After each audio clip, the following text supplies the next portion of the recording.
Gambit over on the red, and first things first, respect is given. Anivia banned by the Flash Wolves. I feel like it makes a lot of sense. Kira, in team fights, he looks exceptional on the champion. Going for the slightly more different build in terms of maxing the W first rather than the Q to have the utilization of the walls and the zone control definitely shows a lot of respect and expertise towards Kira. And so much of the current style of League of Legends reintroduce champions that no longer rely on gap close. We're looking at Olaf, we're looking at Sion, Skarner, Trundle, all of these champions, and it really does fit the Anivia wheelhouse. So the fact that Kira is a legacy player of this champion and it has a fantastic spot in the current meta, I think it's one of those ones that if you don't want to play against it, it's kind of the free ban.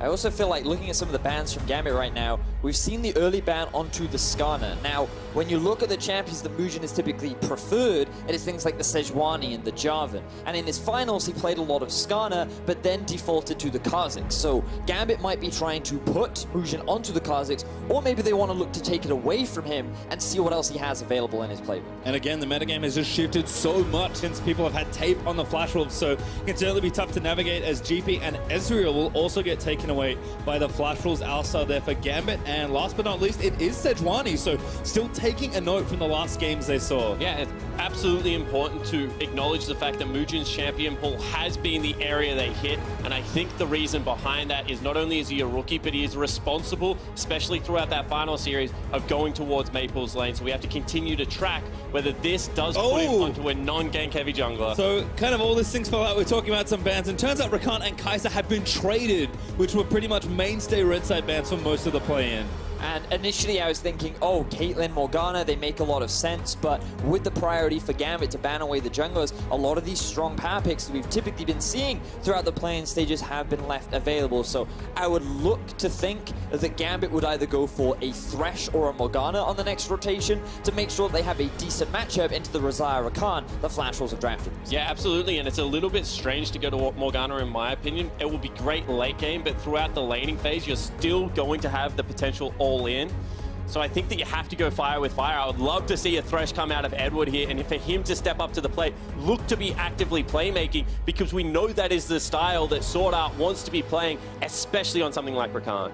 And things have just kind of been closed out. Kha'Zix is the selection from Mugen, with a few junglers banned away and Trundle taken. And it does feel like Edward is trending towards a more aggressive lane support. We've seen a decent amount of Braum, but Thresh will be great as well. And with how squishy this comp is, I would be really interested to see if Maple defaults back to something like Galio, something that has been tapped down time and time again, but he has shown within the LMS, because I'm looking down the lineup, and they are going to be able to start these fights. They will have backline access, but without the CC, it's going to be difficult. And I feel like something that we saw from Gambit during the play-ins was that when Lodic was on something that wasn't an Ezreal, this team loved to play through bot. So already they're reading the expectation, the Galio will be taken off the board. And I feel like Ornn is going to be a big priority now for Gambit, because Flash Wolves, Hanabi, a very young player on the team, a brand new rookie to the legacy of Flash Wolves. One of the big things that he played during the regular season was Ornn and Gangplank. By already banning away the Gangplank and needing a follow-up engage to the Rakan, I feel like Ornn becomes the next value thing. But then they banned it. So clearly respecting the power on the other side for Stayhouse as well. There's Rise banned away from Maple on the other side. Yeah, absolutely. And now I just have a look at what's left available for Flash Wolves, and it seems that they need tanks in areas that you can't necessarily get them. Potentially they're going to be defaulting to something like a Sion, which isn't great, into the Trundle. Potentially Maokai, the other tank that we've seen. This is going to be difficult for the Flash Wolves to navigate. I feel like right now Gambit are just looking for an engage. Sion in my head would make the most sense on their draft right now, but they may choose to wait and go for a Maokai a little bit later on, which is one of the big comfort picks for Stasios, and then they can just look to get themselves the mid laner later on. And look at you two, there's the Maokai for Gambit Esports, as Flash Wolves have a lot of tough choices really to make here in their last two picks of the draft. Cho'Gath, another one that we've seen here and then. We'll see if that's the pick they want here for Hanabi. So I feel like Cho'Gath is, in terms of the matchup, a fine pick. But again, outside of the Rakan, you don't really have that much engage or that much of a front line. So I wonder if Flash Wolves will just go for some staple damage in something like an Azir or a Cassio. So that way they can have good Baron setups in the later game. Yeah, I also wouldn't mind to see even potentially something like the Rise and just heavily put Maple... Oh, banned, actually. Yeah, wow, God. They would have liked it too, I think. Yeah, so Cassiopeia is probably your best bet. Ooh. Karma doesn't tick that box for me at all, because I was like, you have to pull this comp apart somehow, and that is not how you pull a comp apart. That is Karma, though, the last pick for Flash Roll, so we'll see what Kira has as his final pick. I mean, it's kind of a blocker pick to Vladimir, perhaps. So I agree, I don't really like it either. So we'll see what Gambit have. They are giving Kira counter pick on what should be quite the hot matchup here in mid. I think the Cassio makes the most sense here. I really like it into the Karma as well. You can gain a lot of priority in terms of the 1 versus 1. I feel like it gives you a lot of team fight power as well, and it synergizes very nicely with the comp that they've already drafted. Absolutely, and so much of the Flash Wolves legacy was built around Casa, Maple, 2v2 taking over the map, Sword Art looking for engages. Cassiopeia wins majority of 2v2s if you can bring any form of CC with your jungler, and right now when you have a look at Cassio going into Karma Kha'Zix, like that is literally a suicide gang on the way. I'm just, right now I feel like Gambit, their team composition definitely gears more towards the scaling aspect. One of the big things we were talking about in our prep spawn was that Gambit seemed to succeed the most when they just have straightforward 5v5 team comps, because this team loves to play around Baron, especially when you get to the 20-25 minute mark. That becomes the big focus of this team, and when we saw them play things like the Fiora, they kept trying to team fight with it and they couldn't properly execute upon that kind of a draft. Yeah, absolutely, and I talk about it all the time. It's all good to come up with these creative drafts, but at the end of the day, ease of execution earns you bonus points. And when you have a look at things like Trundle and Maokai, the ease of execution is there. You can attack frontline. The Trundle ultimate is going to strip it through. You've got 2 very big hyper carries that will be able to get backline access as the fights start to break down and deteriorate. So I absolutely love what Gambit has put together. In a big game for some of your new players, this is going to be a comp that they would be very experienced with. Now for Flash Wolves though, they do have a lot of early winning lanes. Zyra Khan, always going to be strong. And when you have a Kha'Zix to back it up, looking to play through bot, I feel is the big win condition that Flash Wolves need to find. Because when you have the Karma, you have good early push, Cho'Gath into the Maokai as well, you should have pressure on that lane. So you have 3 lanes in which you can gain that priority, and Mujin just needs to be active. He is the individual that we're looking at to facilitate the early leads for Flash Wolves. In some ways, it does feel like the gauntlet has been thrown down by Flash Wolves, saying, all right, we'll give you Kai'Sa, let's see what you got. But Gambit have talked about their preparation all tournament long. They have not stopped practicing since they qualified for this, so should be quite the best of 5 as we kick things off onto Summoner's Rift for game number 1. And we see, once again, just a default start. And I think this kind of gameplay is what we're going to see out of Flash Wolves. You already talked about it, but pushing lanes into vision, into priority, for Mujin to be able to get into the enemy jungle. And I think that when you have a look at it, all of the lanes at this stage will be there at least for the early stages. So Diamond needs to show his savviness, needs to show that veteran status. We were complementing his counter ganks on the likes of the Zac, the Trundle, and the Olaf during the play-in stage. I think this is a game where he needs to be able to dodge the Kha'Zix, because if he ever gets a Karma there in his back pocket, Diamond can be shut down early. And I'm looking at some of the early vision that has been set up. It feels like the Gambit, they're not too focused on trying to figure out where Mujin is starting. Expectations are that they will look to play through bot side. However, you would imagine that full early clears will be the main priority for both these junglers. And then once they hit that level 4 mark, that's where we should start to see a little bit more jungle interaction and where they want to try and find those early leads. Yeah, absolutely. You can see both of the lanes actually joining relatively late. Leashless jungle starts coming through. One of the strengths of both these junglers is they don't necessarily need all that much help. Oh, this could be trouble though. Actually, is Betty maybe going to get turned back around? The stun lands in, and we're going to try and make the play. They flashed it, a double flash forward, and the rookie's going to grab first blood. Right at the very beginning of the game, Gambit, they might get another. Going in for Sword Art as well, but no plasma proc this time. And I said if there's a player to watch on the Gambit lineup, it's going to be Lodic. They gave him the best champion in his role. Eddie goes in nice and aggressive. And I mean, that is a nightmare start for the Flash Wolves. That is the worst possible start. Our whole narrative coming into the draft is you have to get a lead in the 2 versus 2. Lodic sidesteps, Sword Art engage, and then Gambit's bot lane just go, oh, well, Betty's by himself now. He doesn't have any kind of peel. We're going all in, and the punish was beautiful. This is something that we saw a lot. You know, the double W start out of Zion Rakan. How do you navigate it? Do you flash aggressively? Do you have to burn summoner spells? That was just a sidestep. That was just clutch. That is ice water running through his veins at that stage. And before the lane had barely started, that is was a big old bagel in Betty's CS column for a while. Now finally starting to pick some up as the lane crashes in, but that is about the best start this young AD carry could ask for. And to think about it, Lodic, this guy, he came onto the team like during the end of the regular season for Gambit. He is a complete rookie. He's still in school. This guy, expectations were so low, especially when Gambit found so much success with blasting in their own league as well, to come out on the international stage and have such a good play-in, so then against the Flash Wolves, start off the game with a first blood. You couldn't be feeling any more confident than that. Well, you can see junglers now weaving around after that.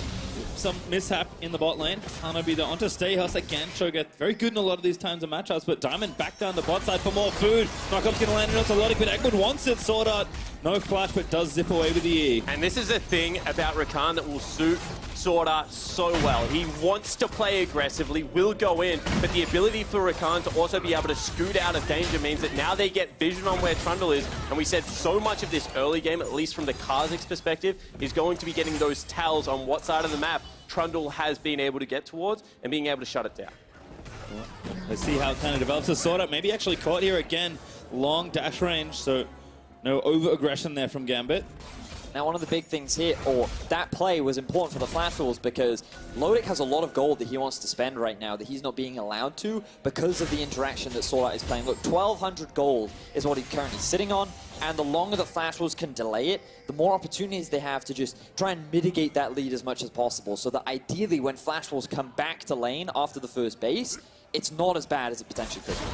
Again, though, Sword Art going back in a great double knockup. Lodic getting ignited. This might be the counterplay that the Flash Wolves need. Betty wants it, but he doesn't have a flash, and Lodic's going to live through the ignite as well. Absolutely, but they will crash the wave afterwards, so even though they don't get the ultimate reward, still being able to bully it out, and it's exactly from what you talked to. Actually, Mugen wants it. Edward says no, he read the play, but now he's getting a little too low. Sword Art going to dive back in under the turret for it, and Mugen collects a kill. Good guys support Edward. Sacrifices his life to guarantee the survival of his AD carry. That allows Lodic to go back to base, spend some of his gold, but it will mean the Flash Wolves get a bit of pressure back down in the bottom lane. Yeah, absolutely, and Mugen just picking his mark. This is a guy that doesn't necessarily... Actually, Maple wants something in the mid lane. Yeah, out of mana there for Kira. Tough stuff for the Cassio, but holds onto the summoner spells. Yeah, so let's go back to that thought. Mugen, not the highest jungle proximity jungler coming into MSI, was known a little bit more for his farm-heavy gameplay. However, in the finals, did start to show that he was going more towards that mid lane, more towards the bottom lane. And Casa, as a player, the shoes that this guy has to fill was a hugely aggressive jungle. Wanted to get in the lanes early, and there was this massive debate. Was it Casa's team? Was it Maple's team? And now Mugen has to be able to come in and show that he can also have impact. And fortunately for Mugen, he was able to pick up a bit of action down towards the bottom half after what was a great engage from the Flash Wolves. And again, this all came down to the fact that they stopped that early base. Gambit couldn't spend that gold, which means that the 2v2 was still relatively even in terms of experience. They were able to make that play, and they were able to find themselves a kill. Well, Mugen looking good so far on that Kha'Zix. As you mentioned, Vedia, certainly a pick he is known for, continuing to stalk through the jungle, get down some vision, although Gambit now have placed some control wards to try and defend from a lot of where Kha'Zix is going again. After that bot side play, it feels like Mugen really spread across the map and he's got information, and the bot lane still balanced pretty precariously, but Sword Art again, gonna get stunned the ignite. Oh, he's back up for Rogue, but he didn't use it. The root though still lands in. Lodic, I think, made a bit of a misstep, and now gonna try and fight it out. He burns a heal, he wants the kill, but he's not gonna be able to get it. The heal in response, and Betty gets the next kill. Absolutely, you can see that Gambit did not want to fight that because the duo lane of Mugen and Maple from the mid were rotating down the river very quickly, and there was just no way they would be able to get out or trade. In the end, Lodic, even burning summoner spells, did get one back in response, but that is a very aggressive play. Initially, you can see here that the engagement comes down onto Lodic, right? So they get a good chunk of damage down onto Sword Out. Then with the root, they feel that confident enough to go for the re-engage. Edward recognizes, okay, there are two people coming bot, Lodic's gonna die. But then he sees, oh, maybe I can get a kill onto Sword Art. But then he gets the heal from his Q on top of the heal from the enemy AD carry. And it ends up just being a trade of summoner spells, but Flash Wolves get another kill on the bottom. And I mean, Sword Art said in the opening tease that he hopes this is an aggressive game. That's the style of League of Legends he likes to play. Well, I think it's more than fair to say, in the bottom lane at least so far, these guys have been trading back and forward. and it is actually the veterans of Betty and Sword Art that are now starting to take a little bit of that lead. Well, looks like, again, Mugen been putting a lot of work in early. Diamond, though, is going to spot him. Burns the ulti. Diamond really wants to get something done here, but a good lead from Mugen. Gets himself out safely. You can see there was just no way they can fight that. Mid lane being pushed in, top lane being pushed in. The rotation from the solo laners was always going to be there quicker from Kira. You know, we talked a little bit about Mugen. You bring him up earlier, Spawn, in terms of the difference that we saw from his regular season performance from his finals. Typically, he wasn't known for being that hyper-aggressive early-game jungler, but that kind of shifted in the finals, and a lot of his time was spent hanging around the mid lane, and then he would group up with his mid laner and then bring that action down to the bottom lane, and it's a lot of what we're seeing so far in this game. Even after the early deficit the Flash Wolves found themselves in, with their confident playing, with the willingness to try and be proactive, they found advantages back. They now sit at a CS lead, and everything seems to be back in their favor. And when you have a look at the makeup of this roster, when you have Maple in the mid lane, Sword Art as a support, the jungle proximity just makes so much sense. Hanabi, who we haven't really talked about, he just really needs to stay top lane, scale up, and be a team fight presence. The mid lane and support duo of the Flash Wolves are so much of their playmaking support expertise. Well, Mugen's League IQ really kicking in once again, moves in and just scoops up the blue buff that Kira so thoughtfully leashed for him. Again, lots of presence of mind, really strong, intelligent play from Mugen has made a lot of these plays convert early, and Flash Wolves are going to try and use that advantage to take the first Drake. You know, and it's just thanks to this vision that they had set up around the blue buff on Gambit's side of the map, because they're aware that Diamond Prox, he currently is on the bot side of his jungle. Kira has just burnt all of his mana trying to get the blue buff. This enables Flash Wolves to get a completely free Drake. Absolutely, the power points were also there. Maple able to get some additional ranks. You know, you've got level 6 reached on your Xayah, and your Rakan makes the team fight so much nicer at that stage of the game. And Diamond Prox had already used his ulti, so that wasn't going to be available. So the window capitalized on, and a Mountain Drake picked up. This is something that the Flash Wolves during the regular season didn't have the highest priority on Dragons. But if it's free, well, I mean, why not? The setup's just been so good so far, and again, the gold has tipped back in favor of the Flash Wolves. Not by much, to be fair, but equalizing that first blood gold about 300-400 up.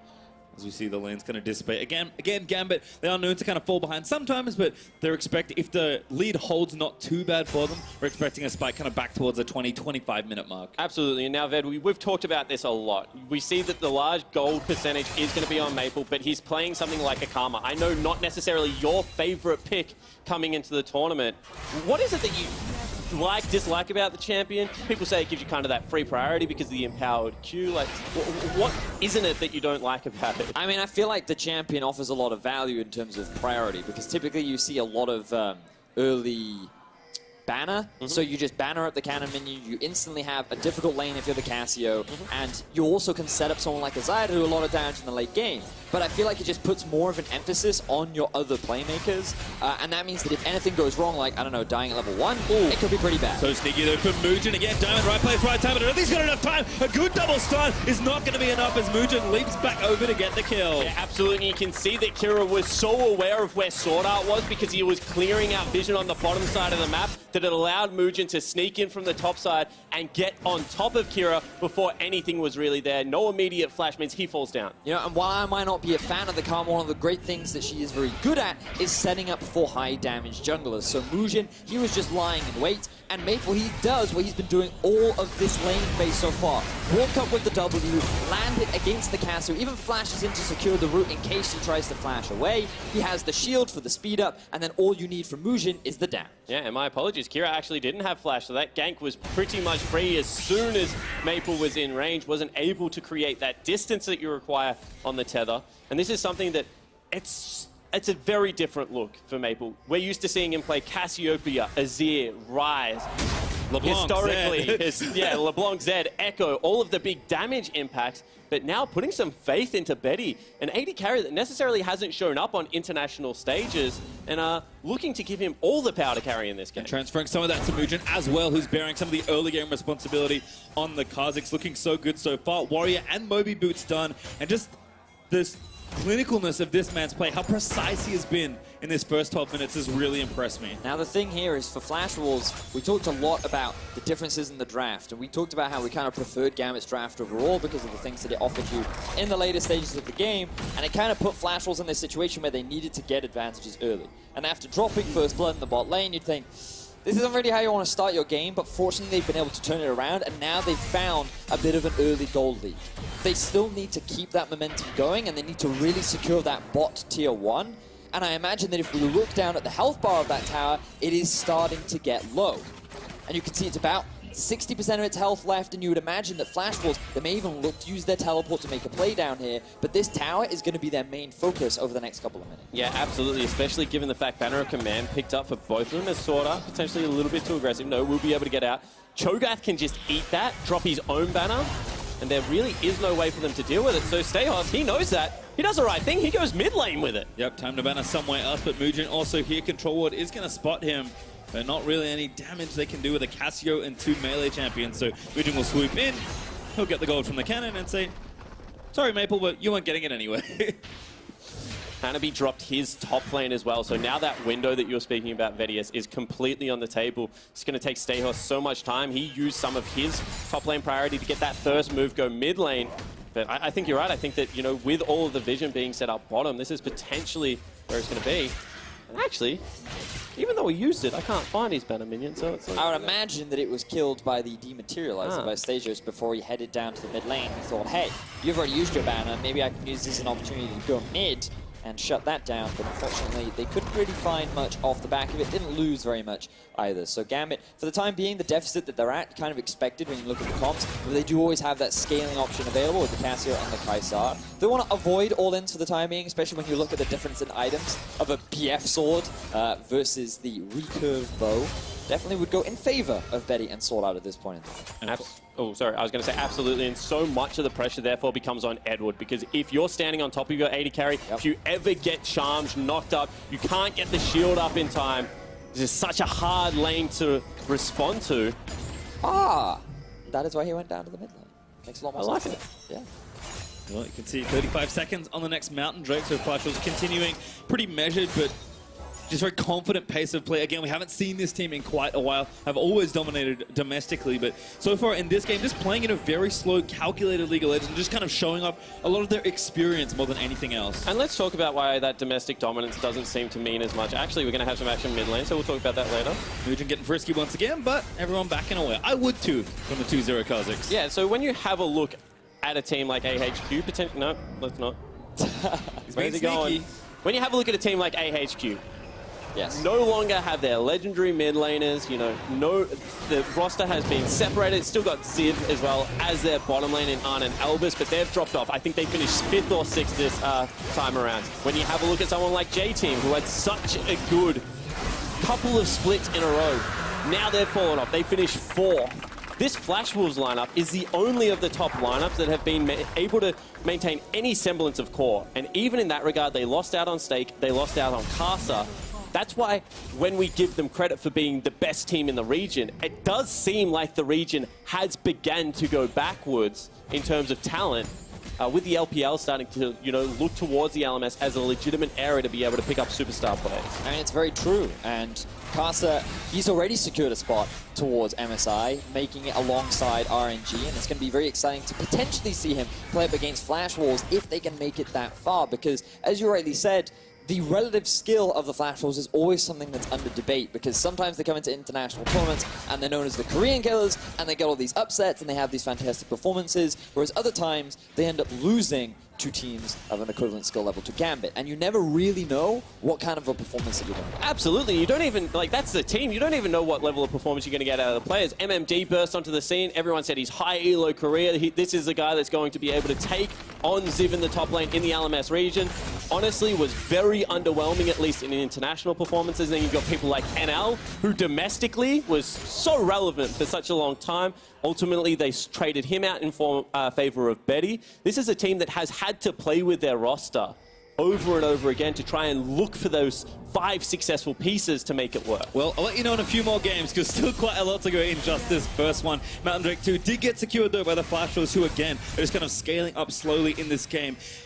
Perhaps the worry, though, is that should favor Gambit. Again, this is a team that has had a small gold leads, but still been able to come back. And you can see items are starting to get bought up as well. Yeah, my main concern for Flash Rolls right now is that bot tower is still alive. They haven't been able to move Betty and Sword Art around and utilize the strength of this duo. The fact that Lodic and Edward have been able to hold off the siege for this long. And the Flash Rolls haven't really tried to set up any kind of TP plays, but I say that, they're going to secure themselves the top tower instead. Yeah, their first Banner Minion did a lot of work, and now Stayhouse actually going to be in a bit of trouble. Going to get ruptured up. Now going to get potentially taken down. Diamond here to answer, but the ult out from Stayhouse. Going to try and lock up the Cho'Gath. Probably not the target they're after. Yeah, unfortunately, Stayhouse was just Otherwise, they would have been able to hold him there and wail down on him with repetitive CC. However, first turret, once again, from a jungler, just showing into a lane and pushing it down. I'm surprised because I was expecting this to happen bot side. I was expecting the Kha'Zix and the Cho to try and be proactive towards that side of the map, but Cho'Gath into Maokai, you do have that ability to push. We talked a little bit about it coming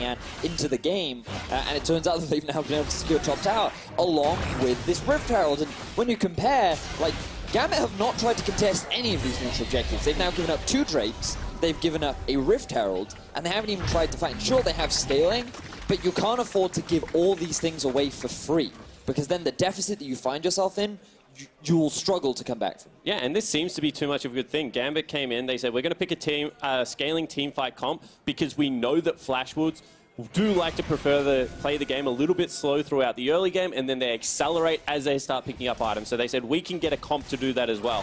Flash Wolves, however, have kind of ignored the rules of engagement. And now with a Cho'Gath, as well as 2 Mountain Dragons, Baron is going to become incredibly well. And we said they might struggle to generate team fights. Well, if you can force people to come to Baron and you have yourself a Rakan, team fights become very easy to begin to start. And Gambit have been the first Baron team in a lot of ways so far in the play. And so again, Flash Wolves just exercising a lot of control here in this early game, continuing to slowly grow their lead. They're up to 2,000 or so as the game ticks on. Mujin still very active, has those kills as an early Executioner's calling. After that Warrior plus the Dirk, and now Maple going to get donated over the blue buff. But there's not really safe places. Hanabi is going to check it out, but Control Ward instantly taken away. It seems like Gambit is starting to get a bit more active now. Now, Gambit have grouped up as a 5-man unit, and they're using their numbers advantage to try and take down the mid-tier 1. You can see, though, Hanabi on the flank. Said maybe it's time to start a team fight. Turret goes down in bot side, so they know they're just trying to force in a 5v4. They do get the first turret, but they lose 1, and Betty's still pushing on the bot lane. I feel like this play makes sense because Gambit are aware bot tower is guaranteed to fall, and they have the Rift Herald in mid, so it's going to be much harder to defend. So rather than just concede mid tower as well as bot, they recognize, okay, Zaya's going to stay bot, we can create numbers advantage, and then we'll at least trade towers in the middle lane.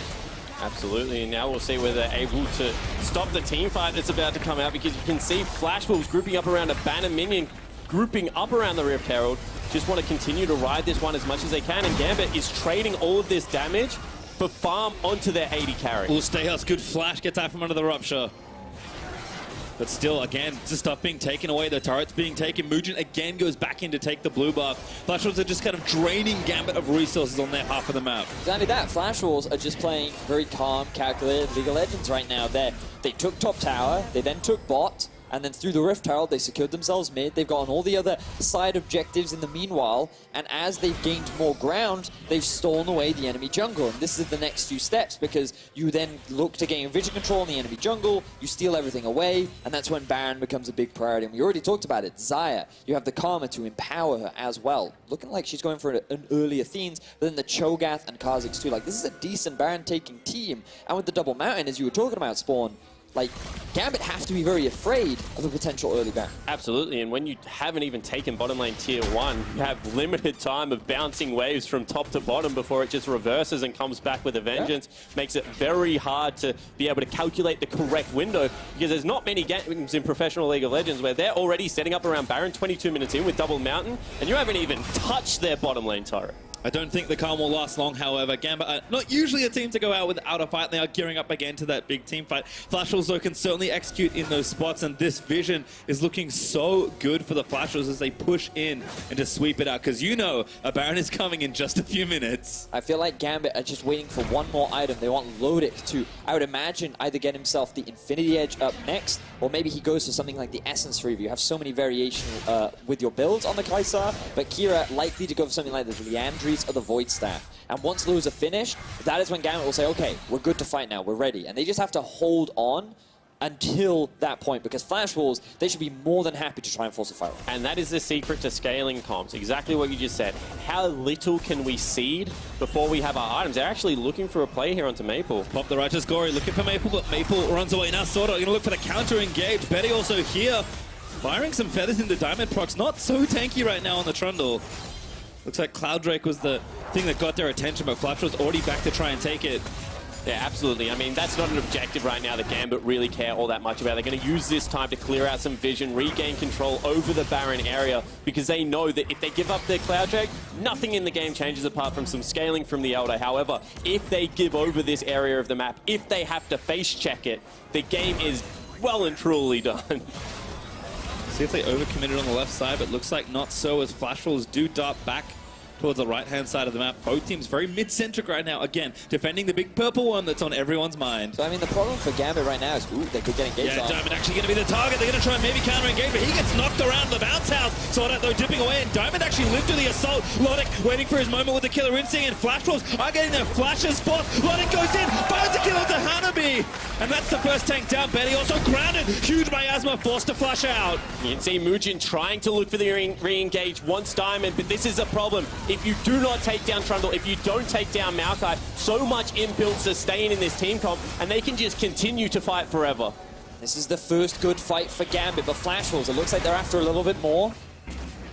Should be okay. Kira defends Stay Hoss as Sorta once again looks for the engage. You can see during that team fight, Flash Wolves would have wanted to get someone towards that bottom lane. There's now a huge creep wave crashing, and that just denies so much gold. You can see what was a 3,500 gold lead, now back to 2 just from better map positioning from Gambit. And the funny thing is, if you're Flash Wolves, it's actually better to not engage in that situation, because Gambit were losing a lot of farm. This big wave started all the way out from underneath their turret, and it had just slowly worked its way through 3 waves of the Flash Wolves that no one from Gambit had picked up. So if Flash Wolves put all that gold and experience onto Hanabi, he now has a level over the Cho'Gath. You have that advantage. But it doesn't get picked up. Instead, they look to force a fight in mid.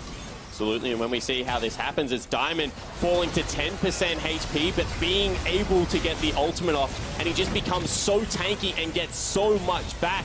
And then you're trying to chew through a front line of what is a full tank Maokai, a Braum, as well as a Trundle, with the damage threats just free hitting on your tanks who are trying to flee. At this stage of the game, Cassiopeia just starting to ramp up in that DPS, and they weren't able to go with it. And one of the advantages of the Karma is when the team fight started to go south, you do have that great ability to disengage. And it wasn't like that Flash Wolves weren't doing any damage, they just couldn't quite secure that kill thanks to good positioning from Gambit and a great turn. And this is the difference between, you know, a tank support such as a Braum that has those things built into the kit versus Sword Art, who is an initiation tool, but certainly not the tankiest member on Summoner's Rift. So the damage is much stickier when it starts to hit Flash Wolves. You know, Kha'Zix as opposed to Trundle, the Rakan versus the Braum.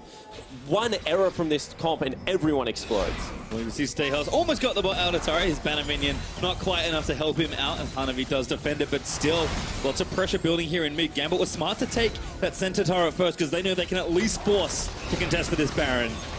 Good 4-man slow there by Mugen. Knock-up follows. Sorta goes back in onto Diamond. Always the target of Logic around the side. He's onto Betty, who lets the ultimate out. The Betters are there. A good journey is there for the Cho. But Kira, he's taken down Maple. That's the support mid laner down. Edward, happy to be traded away as Kira grabs himself a double. Now Logic, Killer Instinct on, takes down Sorta. Gambit's team fighting will not be stopped. Absolutely, you can see again, Eddie, the absolute hero, jumps in front of his tank top laner, able to put up the shield nice and early in that, and just mitigated so much of the damage that will come out. Ended up falling, but was like a Superman at the start of that fight. And now Gambit have their eyes on the Baron. Mugen is alive with Betty. Gambit have to be so careful around this objective. No smite for Mugen, though. It's a couple seconds away, and I don't think he's going to make it in time. Kira is going to try and cut him off. The Boscon actually does get him out. He doesn't even have the smite, and Diamond Procs rings true. Takes down the Baron, and now Mugen getting chased by Kira. And Gambit find everything that they want. They built themselves a team fight composition. They outplay Flash Wolves in the fight,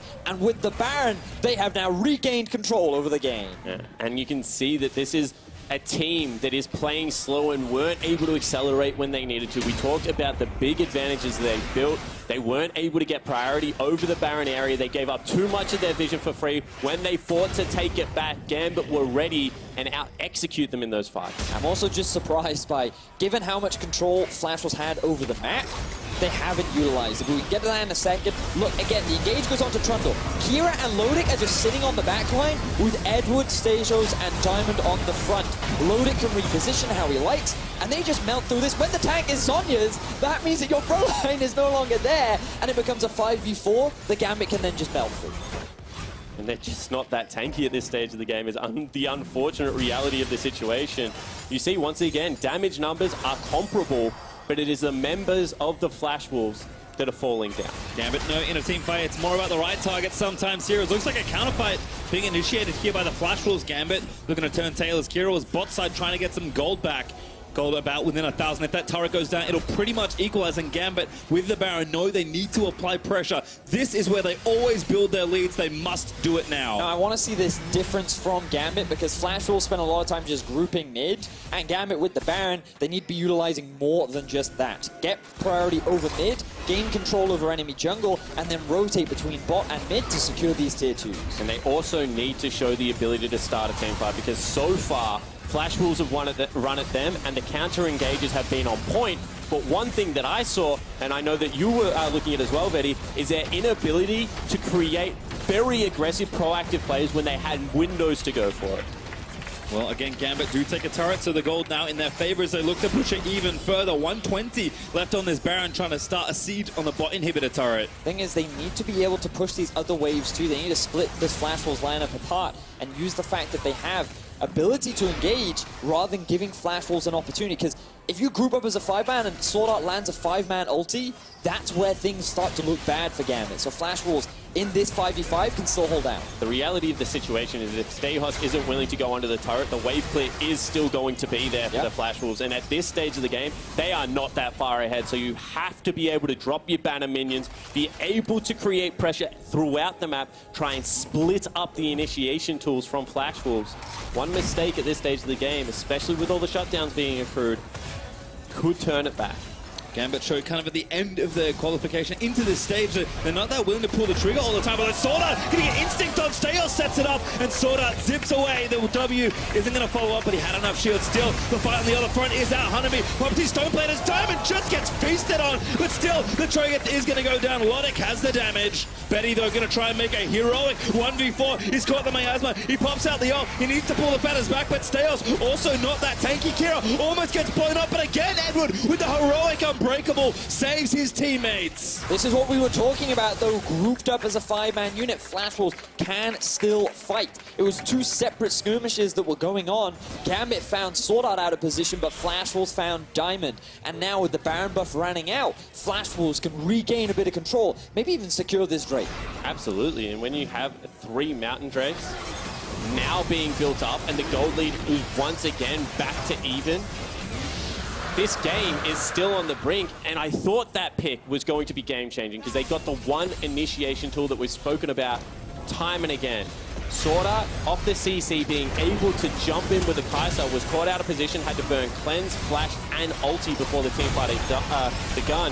But I think they got greedy here, prioritizing the full tank Cho'Gath. He just eats it.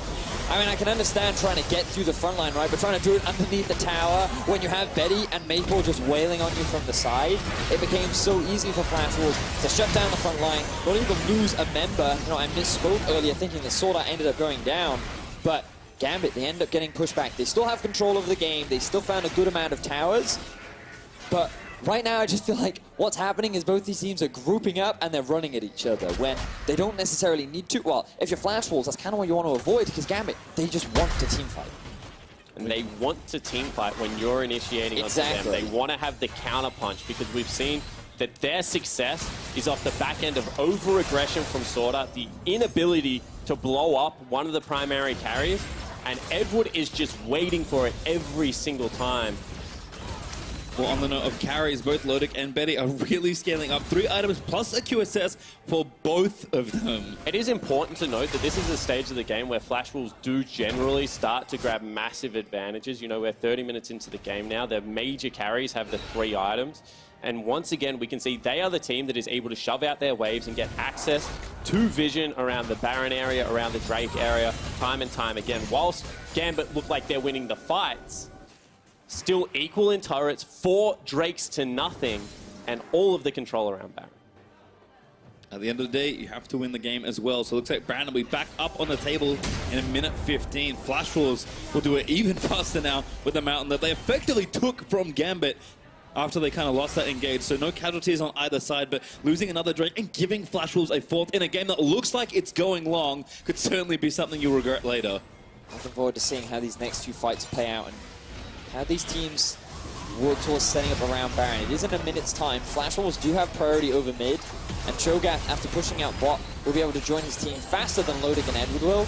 We can see these lane assignments probably not optimal when your TP player is the one in the mid lane rather than your wave player. Will allow Flash Wolves to get into the tower, and that gold gap just closes. Gambit, they're still posturing for a fight here in mid. Flash Wolves will not be deterred. Again, both teams know that mid is very important to have pushed out when Baron is on the line in 25 seconds. I just love the fact that they are just grouping up in mid stages now, getting collapsed Yeah, caught again. Maybe a little too much there with the face. Sword on the back with Muja looking to make a big flame play happen. Kira there with the ulti ready to go, but Swordart gets a 4-man knock. As Mugen dive into the back of the fight, still no one from Gambit down just yet, but I think it's only a matter of time. Hanabi can smell it. He wants it, Betty is aggressive, tries to pull the feathers through. Everybody gets blown up. It's 2 kills there, including Lodic, slain by Betty. Absolute. On the back end of that team fight, the huge flank came out of Swordart. That was Mata-esque. He just goes on a mission through the jungle and manages to get the 4-man knocker. And that was the ideal setup for the Flash Wolves because they bought enough time for Diamond to run out of his ultimate, Stasios to be chunked through by Betty, and now Flash Wolves with 5 members have their eyes on the Nexus. And they've already got a banner of command minion there as well, Patry. This could be the last fight. 3v5 right now as Gambit struggle to defend their Nexus. First turret is looking to go down. Betty, so confident here with the Karma in his back pocket, level 16, just dishing it out. Hanabi goes under the turret, might be okay though, and I think Flash Wolves have realized that it's time to pull away. Short range carries into Cassiopeia is just so hard to hit the turrets. You can see they do get chased out of the base. However, with 5 members still available, this is either going to be a team fight or Baron falling down for Flash. There's the TP flank from Stasios. He does have his ulti available. Trying to do one better than Mugen and Swordart in that last flank. Flash Wolves, I think, have to read that they want to try and get this. There's the ult. They're going to try and collapse throw Betty. He doesn't have his ulti. He doesn't have his flash. They're going to try and chase him down. There's Lodic running in with the killer into with the ulti. Does come back up in time still. Betty gets shut down by Edward. Gambit in a 5v4 around Baron. The carry is dead for Flash Wolves. They do have the... Oh, TP unavailable for Hanabi. Gambit now on the Baron. Keep your eyes on Mugen. Cho'Gath around here as well, but like you said, he's a little too late. Mugen going to try and make a steal happen, but they're trying to sniff him out. He's going to make it into the pit if he can try. He needs to time out well. He's so low on health. Let's go! Mugen steals the Baron away from Gambit. Oh my word! Mugen comes up huge for the Flash Wolves and keeps them in this game. And you can see already there are creeps in the base, so Swordart starts a fight. Again, Hanabi gets to get onto Kira. Swordart makes the play. Kills the Gambit mid laner. As Mugen started it on. Now it's time to run for Gambit. They need to go back to their base, defend from the super. Stayhouse in a 1v3. It's going to take a while to kill him, but I think he's about to get cut down. And if Stayhouse dies here, it is going to be a 4v5 inside the base because members of the Flash Wolves will be up and available. You can see he is trying to live for as long as possible, but ultimately he will fall. And they start recalling. So it's like, all right, I'm just going to buy some time and cancel the backs. Again, it's going to take a while, but he's going to die eventually. Stayhouse is making him really work for it, though. Here on the Maokai, dodges the rupture, gets 750 health back from the Sap Magic Slap. He does it again, but he finally has slain Betty. Cuts him down. Now there's a TP in the middle lane. Looks like that will come out from the Rakan. They're looking to get the push, and with the Baron available, Flash Wolves, they might want to try and end it now. He lived for so long that Kira has respawned. What a clutch play from the top laner of Gambit. Now 30 seconds. They have to be able to hold on. And this is just... you love to see it. Yeah, but now Gambit, they did everything they could with the miasma. They hoped that Mugen wouldn't be able to jump over. I feel like Stasios should have just stayed on top of Mugen but he walks around the miasma, gets the jump over, and secures himself the steal. And now the Elder going to go in favor of the 4 Drake Flash Wolves as well. And all of a sudden, short-range 80 carry with 6 Mountain Drakes doesn't really care how many times he hits a turret because it's probably falling on the first. Betty is completed 6 items. He just needs the upgrade of the last Whisper. Monstrous Game 1 performance. Almost there, and Mugen Steel's not only entertaining, but Pentakill and Baron Steel promotions are back for MSI 2018 with that one, as Mugen has doubled the chance of legendary and esports skins and mystery items to the end of play-in. So get him in now before the game ends, because it's looking close. Flash Wolves tearing down the bot lane, trying to crack another inhib. Here comes Sajos looking for an engage onto an Elder Drake team. Yep. Bad news bears, they did take the Elder in the replay. Flash was happy to be patient. Well, even worse news was the fact that he actually just twisted advance to creep. Betty's shield is huge! Again, we talk about Maple, it's not a big carry, but the Karma is doing more than enough work to try and close out this game. Late game value of the Karma coming in clutch right now. Flash will secure themselves a second in here. Will Gambit go for the fight? The bait, though, I think might be Hanabi. Betty gets out, pops the QSS. Again, the front side is getting shoved up. Gambit need to find something. Loading pumps the killer into with the heals, and the shields are just too much. He burns the ult and Stayhouse will get taken down. Hanabi in the backline almost takes down Lodik. Gambit are fighting with their backs towards the Nexus. Kai'Sa finally slain, and Gambit will be pushed all the way back to their fountain as the Flashers will take the first Nexus in what should be one hell of a series. And it was a slow game, but the control over neutral objectives is ultimately what allows Flash Wolves to pick up the Elder Drake, to pick up the Baron, and to be able to slowly but surely kind of strangle Gambit out of that game. I feel like my biggest criticism of this game was neither of these teams were using their side lanes at all. It was so much grouping and just so much trying to fight each other that when Flash was trying to fight Gambit, it was Gambit who were in the better position. Then when Gambit had the Baron, they were on the enemy base.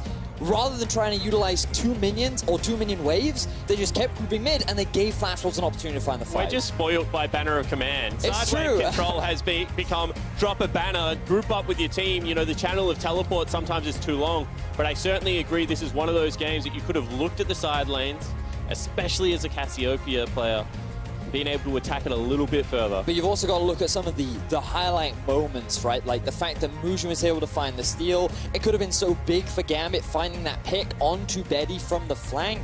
The fact that you had that sword out flank coming into the mid lane engage. So many individual performers really stepping up for their team. But unfortunately for Gambit, it was that final Baron steal that ended up costing them the game. Yeah, not only that, we checked in with the rookies and said, how are they going to perform? Well, first blood to one and a Baron steal goes over to the other. I think it's very fair to say that they are prepared for this best of 5. And I mean, first punch has been exchanged. We'll see how the next one goes. Flash Wolves with one game, but a win nonetheless. For more on how the Flash Wolves won that game, let's send it over to the State Farm Analyst Desk. Thank you very much. A pastry time. Now that is a game 1 in a best of 5 that you like to see. Team fights, left, right, and center. Action all over the map. However, not too much specifically. Early, I do want to take a look at picks and bans first off. We talked a lot about experience, about the rookies, how will they do, and we see that both Lodik and Mugen were gifted comfort picks going into game 1. Yeah, especially I just love the fact that Gambit were able to, right from the get-go on red side, leave 3 picks open and give themselves 2 incredibly strong ones. The picks I'm talking about, the Kai'Sa, Trundle, and Rakan. Yeah. They definitely gifted off the Rakan, so they had the Xayah Rakan going off the flash rolls, but they were able to get 2 very strong picks from the Trundle and Kai'Sa. I thought that worked really well for them. And that's what I really liked, is the fact that they made it so if you take Kai'Sa, they're going to take Rakan Trundle. So no matter what, they get 2 of these power picks, and they obviously seem to want the Trundle so that they could burst through tanks. But the fact they got the Kai'Sa, and it did well at the beginning, was really good for them. But overall, for composition, I actually really like how Gambit traded. But I think the Flash Wolves with 3 winning lanes, you give them too much priority. I think they should have won the early game harder. That's how they got all the Drakes. But the fact that that first blood went over is kind of, I think, what slowed them down and made it so the composition was playing from behind for a while. Yeah, definitely the first blood. Also, I thought that Gambit played it incredibly well when the vision controlled bottom side. But let's talk about the first blood first, because this was really beautiful coming at a Lodik. Yeah, and I actually think Lodik's dive down, or his dodge down, is what threw Sword Art off, because Sword Art actually lost vision of that bush when he W'd in. So he went into Fog of War, and Lodik was playing the vision game there. Yeah. When you asked the question about how will the rookies do, how will Lodik do, he immediately said, I am confident. Yeah. We are going to take this trade. However, a bit later it turned around. He was too aggressive. I remember that he flashed in and then he healed, but it wasn't enough. And he ended up dying in the 2v2 when he went too far. So it was a bit of both. He did have a strong first game. And then I want to look at the other team as well. How did Mujin do? Because he was a kind of a question mark. Mujin was incredibly strong around the priority lanes that you were referring to because he recognized bottom lane was a major point of attack that he was going to go towards. This is the answer back on the kill on towards Edwards. But remember, a lot of this was getting priority mid lane. So this gank mid was incredibly strong just so they can utilize that pressure, head towards the bottom lane. So he was doing an incredible job to be able to get the game going for himself still. And then the steal on the Baron. This was just, look at the bottom. There's no smite for Diamond Procs. So they tried to do it, and Gambit, I mean, all pun, you know, not intended here, but Gambit took a Gambit on that Baron and said, we're going to do it even though Smite is down. And that's what I don't like about that play, because they got too desperate in a game where I thought they were in an okay position, and then they just gave it up with the Baron going over. Well, our questions was answers in terms of these new guys. They did well in their first game, but when we look at the game holistically, as you guys touched on, Gambit had a good team fighting composition, and that has been their strength also in the LCL and the play-in group stage, but they let Flash Wolves get a bit too far ahead until the moment that they show what their composition is made of. Yeah, that's the thing. You talked about the fact that Flash Wolves getting an early lead with their composition, and I was really worried that Flash Wolves were going to fall through because of the team fight strength from Gambit. It was just really barreling down on them. The Maokai coming forward, the space that it was creating for Lodik to push upwards. So at this point, I was literally talking to Zyrene saying that this composition, this game is over. Gambit has the team fights. But it was somehow, some way, Flash Wolves were able to get it back from, I guess, the dragons that they were being able to stack. Yeah, literally, Raz looked at me and he goes, I don't know how Flash Wolves win this. And I was like, it's probably an Elder Dragon with all the with all the, you know, the elemental drakes they have. That's probably how they win the game. Like, of course, I'm going for like the one that's almost impossible to have happen or have them stay in the game long enough for that, but they are able to do it because of that steal we just saw. And credit where credit is due, the fact that they picked up all those dragons and they had great objective control, which is not something we see from the Flash Wolves early game, at least in the LMS. They usually get ahead through kills. Now they had kills and they had the objectives, and then when you get to the late game, you have everything you need. Yeah, I think it was just the fact that they had all three winning lanes. When you have winning lanes, you can put the vision down. You should get the dragons, and I think it's Gambit when they draft that late game composition, it's them seeding the early game. Yes. You expect to go down 2,000 to 3,000 gold. You expect to give up the first 2 to 3 drakes, and then you have to play from that deficit. And you saw they were able to do it, and it was the steal They that had mattered. it in their own hands. That's why it's interesting seeing this game one immediately, the fact that Gambit wanted to play their own style that they had in the LCL, because they've done their research. They know, they understand that it's Flash Wolves that have had the incredible forward percentage within their own region, that they do end up having a lot of these winning lanes. So they're like, okay, well, we'll play it back. One thing that I really did like about it, and I was kind of inching towards that a little earlier on, was that when vision control was starting to get clear out towards bottom lane, and I thought that the bottom lane tower was going to be completely strangled out, it was PvP Steos moving from the top lane to the mid lane, getting mid lane priority as the mid lane pressure. Yeah, with the banner. Exactly, and so they had to move that mid lane, or at least pressure from bottom lane to mid, to lengthen out the game. So it looks like they've done a lot of research in terms of how to elongate the game for the compositions to come through. It didn't work out, but I thought that Gambit should try and do that in game 2 because it worked. It was looking good. There's just the team fights didn't work out well. Yeah, it was looking good, but despite that preparation, it was the Flash Wolves 33 minutes in that pick up 2 kills in a team fight brought to you by Ace or Predator, and that will be the last nail in the coffin, unfortunately for Gambit. Yeah, this was the one where it started off on the wrong foot, where it was the catch, and then Sword Art got the flank, the ulti in, he catches 4 people here in his knockup, and this is where Edward, I believe his shield is already down, so when Betty gets to walk forward here, he gets to just spray all the feathers, and then Edward gets to bring it back up, and he gets right past him, and oh, Betty did 8,000 damage in that fight, just as an aside. Wow. In that fight alone, that's insane, actually. When you see like 7,000, like that guy carried the fight, 8,000 right there in a 33-minute fight, we're not full items or anything, that's a lot. Yeah, and it was one of those things where I was wondering how the Edge of Night was going to come through from the Kazakhs, or at least how it was going to play out in that fight. And it was legitimately Lodik being incredibly afraid, not from the feathers that were coming through, so the CC was going to come through at the end. It was mostly Kazakhs moving up, not being able to get CC'd unlocked, and then, of course, the flank coming through from the support. So there were so many so many things that was literally threatening his life. Yeah. And there was no way for them to play out that team fight properly. Well, overall, if we step back from the game and the expectations that we had beforehand of Flash Wolves being the favorite for Raz, Gambit being able to edge Flash Wolves out in the end, what's the general thought? Flash Wolves with this Game 1 win and the way they won it, do they feel more like a favorite to you, or is it closer than you expected? I actually don't think they're as favored as like we initially thought. Like I think, like I said at the start of the day, I think it is a little more even. I do want to see them with a different composition because I think that one, you put all your eggs in a single basket of the early game. You do get these objectives, but I think that Gambit played really well in elongating the game, like you said. I share the sentiment. The only thing now I'm surprised about how aggressive Flash Wolves are now earlier on. So we get to see if that can continue on in the series. Let's hope so. Flash Wolves came out on top in Game 1. We'll see if Gambit can bounce back right after the break. So sneaky though from Mugen again, Diamond, right place, right time, but I don't think he's got enough time. A good double stun is not going to be enough as Mugen leaps back over to get the kill. Diamond actually going to be the target. They're going to try and maybe counter-engage, but he gets knocked around the bounce house. Sword though dipping away, and Diamond actually lived through the assault. Lodik waiting for his moment with the killer instinct, and Flash Wolves are getting their flashes spot. Lodik goes in, finds the kill to Hanabi. Always the target of Lodik around the side. He's on to Betty, who lets the ultimate out. The Betters are there. A good journey is there for the show, but Kira, he's taking down Maple. That's the support mid laner down. Edward happy to be traded away as Kira. No one from Gambit down just yet, but I think it's only a matter of time. Hanabi can smell it. He wants it. Betty is aggressive. Tries to pull the feathers through. Everybody gets blown up. It's 2 kills. They're trying to snip him out. He's going to make it into the pit if he can try. He needs to time out well. He's so low in health. This is Mugen steals the Baron away. Nice. We pushed all the way back to their fountain as the Flash Wolves will take the first Nexus in what should be one hell of a series.